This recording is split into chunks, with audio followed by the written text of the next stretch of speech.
నమస్తే. నేను జర్నలిస్ట్ సిరి.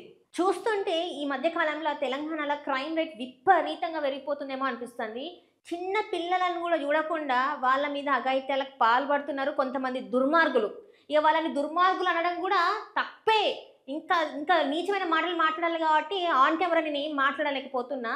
సీరియస్‌గా ఒక దరిద్రుడనే చెప్పుకోవాలి. ఒక దరిద్రుడు, నీచుడు ఇంకా ఎన్ని ఉన్నాయో మాటలు అన్నీ మాట్లాడాలి. అసలు అనాలి.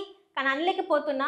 కుక్కట్పల్లిలో 10 సంవత్సరాల ఒక చిన్న పిల్ల పైన అంటే ఇంట్లో ఎవరు లేని సమయంలో ఆమె పైన ఒక దుర్మార్గానికి పాల్పడ్డాడు. అత్యాచారం చేయడానికి యత్నించిండు.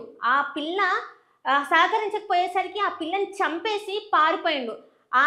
అంటే ఏవైతే ఆ దృశ్యాలున్నాయో అవి ఆ దుండగుడి ఇది సీసీ కెమెరాలో కూడా క్యాప్చర్ అయింది. ఏం చెప్పాలి? ఇక కొంతమంది ఉద్దండులు వచ్చేసి పెద్ద పెద్ద వాళ్ళు వచ్చేసి మాట్లాడతారు. ఆడపిల్లలు బట్టలు మంచి వేసుకోవాలి, ఆడపిల్లలు పద్ధతిగా ఉండాలి. మరి ఈ పిల్ల 10 సంవత్సరాలు కదా, ఈ పిల్ల ఏం బట్టలు వేసుకుంది, ఏం సెక్స్ అప్పీల్ కనిపించిందని వాడు అట్లాంటి కథలు పడ్డాడు. ఇంట్లో ఇంట్లో ఆమె ఉండంగా ఆమె మీది అంటే వాళ్ళ ఇంట్లోకి పోయి ఆమెను ఆ రకంగా చేసిందంటే ఇప్పుడు ఇక్కడ ఎవరిది తప్పు? 4 సార్లు 4 ఇన్సిడెంట్స్ ఆడవాళ్ళు మొగలను చంపితే అమ్మో మాకు పెళ్లి చేసుకోవడానికి భయం వేస్తుంది, అమ్మో మా బతుకులుగా అయిపోయినాయి, మొగని బతుకు అసలు గ్యారంటీ లేదని మాట్లాడిన ఉద్దండులు అందరు ఇప్పుడు వచ్చి మాట్లాడుండ్రి.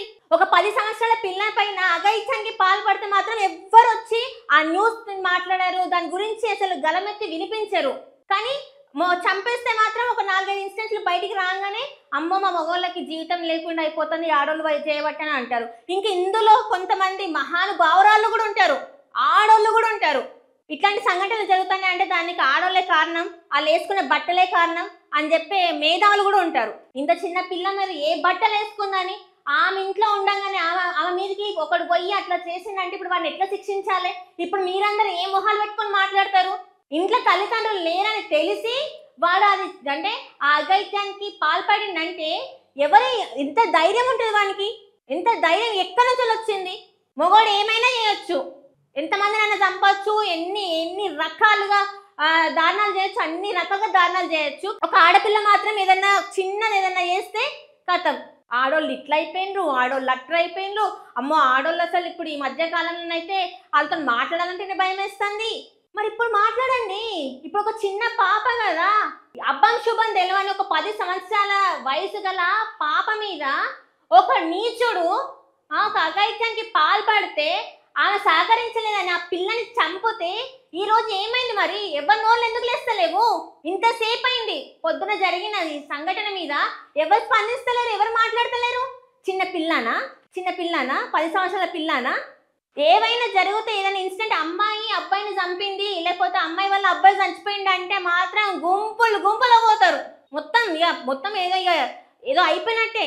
కానీ ఈ రోజు ఇంత చిన్నపిల్లకి ఇంత దారుణమైనది జరిగిందంటే ఎవ్వరు మాట్లాడకపోవడం అయితే అది నిజంగా చాలా దురదృష్టకరం. అండ్ ఒక సర్వే చెప్పింది ఇప్పటి వరకు ఆడపిల్లల మీద ఏ ఏజ్ గ్రూప్ వాళ్ళ మీద అఘాయిత్యాలు ఇట్లాంటి దారుణాలు జరిగినాయి అంటే అది బిలో అంటే ఒక 6-7 ఇయర్స్ నుంచి చూసుకుంటే 15 ఇయర్స్ అంటే చిన్న పిల్లల మీదనే ఇలాంటి అఘాయిత్యాలు ఎక్కువ జరిగినాయంట.